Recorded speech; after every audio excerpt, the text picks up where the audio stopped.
বড় চুরি হয়েছে এখানে, যে বিহারে আমরা দেখলাম যে আপনি তথ্য দিচ্ছেন টোটাল ভোটার হচ্ছে 7,42,00,000। আমাদেরকে প্রশ্ন তুলতে হবে, নির্বাচন কমিশনকে জবাব চাইতে হবে, তার কাছ থেকে জবাব আপনাকেই দিতে হবে। যতটুকু খবর পাচ্ছি আমরা, বিহারে 7,42,00,000 ভোটার, আর খোঁজে নিয়ে দেখছি বিহারে ভোট দিয়েছে, বিহারে ভোটের সংখ্যা 7,45,00,000। তো 3 লক্ষ কোথা থেকে আসলো? শুধু 3 লক্ষ বেশি নয়, আর একটা বড় চুরি হয়েছে এখানে। যে অভিযোগটা এসছে, বিহারে 100 জনের মধ্যে মানে টোটাল ভোটারে 66.67 66.67% ভোট পুল হয়েছে, পড়েছে।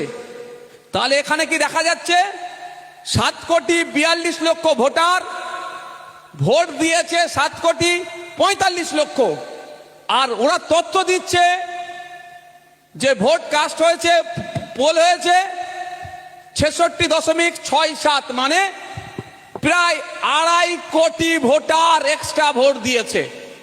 তাহলে এই 2.5 কোটি ভোটার কোথা থেকে আসলো? কোন কবর থেকে উঠলো? কোন শ্মশান থেকে উঠলো?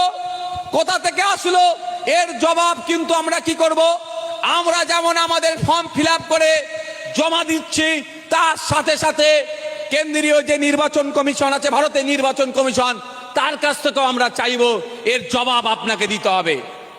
কারণ আপনাকে আমরা রেখেছি সংবিধানের আর্টিকেল 324 কে সামনে রেখে ভারতের নির্বাচন কমিশনের পাওয়ার, সেই পাওয়ারের তালে মিসইউজ হচ্ছে, পাওয়ারের ভুল ব্যবহার করা হচ্ছে। যেমন আপনাদের বলছি যে মাস্টারের যদি কোনো ভোটারের, মাস্টার কাকে বলছি? নির্বাচন কমিশনকে, না নির্বাচন কমিশন, আর ছাত্র ভোটার আমরা বলছি।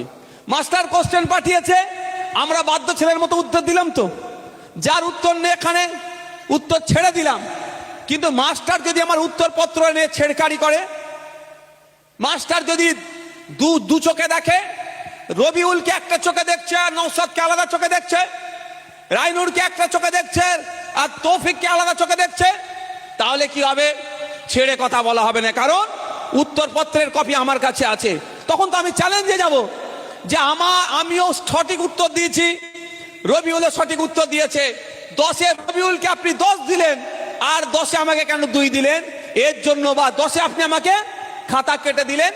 তার মানে কোনো বৈধ ভোটারের যদি অবৈধ পন্থা অবলম্বন করে, রাজনৈতিক চক্করে পড়ে, রাজনৈতিক কচলা কচলিতে যদি কোনো একটা বৈধ ভোটারের নাম কাটা যায়, কোন ভাঙড়ের যে কোনো, সে তৃণমূলের নেতা হতে পারে, তৃণমূলের সমর্থক হতে পারে, ভাঙড়ের বিজেপিকে সে ভালোবেসে ভোট দিয়েছে, আইএসএফ এর চরম বিরুদ্ধে হোক বা আইএসএফ এর সমর্থক হোক, ভাঙড়ের যে কেউ হোক, ভাঙড়ের কোনো একটা ভোটারের যদি বৈধ ভোটারের নাম কাটে মাস্টার, তাহলে এই মাস্টারের বিরুদ্ধে ভাঙড়ের বিধায়ক সুপ্রিম কোর্টে মামলা করবে, ছেড়ে কথা বলবে না।